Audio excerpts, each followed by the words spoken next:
30 जनवरी 1948 को शाम 5 बज चुके थे। महात्मा गांधी अपने कमरे से निकलकर प्रार्थना स्थल जाने लगे। महात्मा गांधी हमेशा प्रार्थना स्थल पर समय से पहुंच जाते थे, लेकिन उस दिन थोड़ी देर हो गई थी। महात्मा गांधी आभाबेन और मनुबेन के कंधे पर हाथ रखकर तेजी से प्रार्थना स्थल की ओर बढ़ रहे थे। उनके साथ गुरबचन सिंह भी थे। रास्ते में गुरबचन सिंह किसी से बात करने में उलझ गए, लेकिन गांधी जी बढ़ते रहे। उस दिन एक और अजीब चीज हुई थी। आमतौर पर जब गांधी जी प्रार्थना स्थल जाते थे तो एक दो आदमी उनके आगे और एक दो पीछे चलते थे, लेकिन उस दिन गांधी जी के आगे पीछे कोई गार्ड नहीं था। गांधी जी जब प्रार्थना स्थल से थोड़ी दूरी पर थे तो भीड़ ने रास्ता दिया ताकि वो वहां तक पहुंच सके। गांधी जी आभाबेन और मनुबेन के कंधे पर हाथ रखकर चल ही रहे थे, तभी भीड़ से नाथूराम गोडसे निकला। उसने अपने दोनों हाथों में पिस्टल छिपा रखी थी।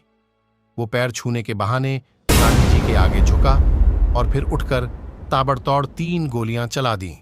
गांधी जी के मुंह से हे राम निकला और वो जमीन पर गिर पड़े। नाथूराम गोडसे को तुरंत पकड़ लिया गया। उसके पास से पिस्टल और कारतूस बरामद हुई।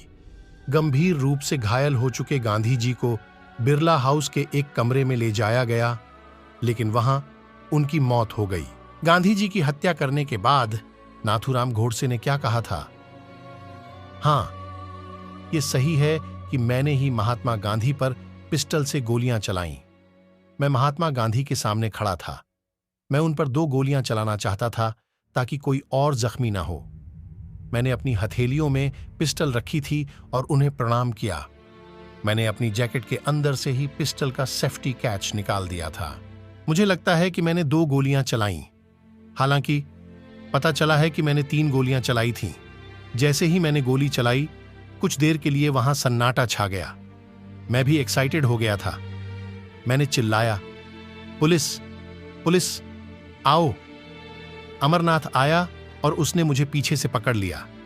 कुछ कांस्टेबल ने भी मुझे पकड़ लिया। भीड़ से कुछ लोगों ने मेरे हाथ से पिस्टल छीन ली थी। कोई था जिसने मुझे पीछे से सिर पर लाठी मारी थी। उसने मुझे 2-3 बार लाठी मारी। मेरे सिर से खून बह रहा था। मैंने उनसे कहा कि मैं कहीं नहीं भागने वाला, भले ही वो मेरी खोपड़ी फोड़ दें। मुझे जो करना था वो कर चुका था। मैंने उनसे कहा कि मैं कहीं नहीं भागने वाला, भले ही वो मेरी खोपड़ी फोड़ दें। मुझे जो करना था वो कर चुका था। गांधी जी की हत्या करने के बाद 11:20 पर नाथूराम गोडसे और बाकी आरोपी कोर्ट रूम पहुंचे। 10 मिनट पर बाद जज आत्माचरण भी पहुंच गए। जज ने सबसे पहले नाथूराम गोडसे का नाम पुकारा। वो खड़े हो गए।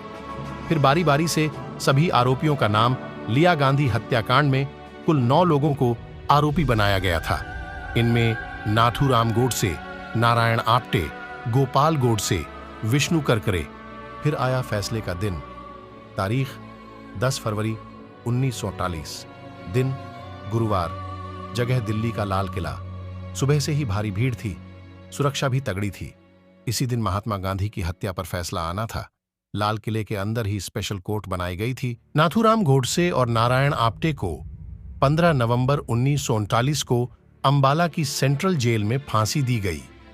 ये आजाद भारत की पहली फांसी थी। ऐसी ही पुरानी कहानियां सुनने के लिए हमारे चैनल को सब्सक्राइब करें और वीडियो को लाइक जरूर करना।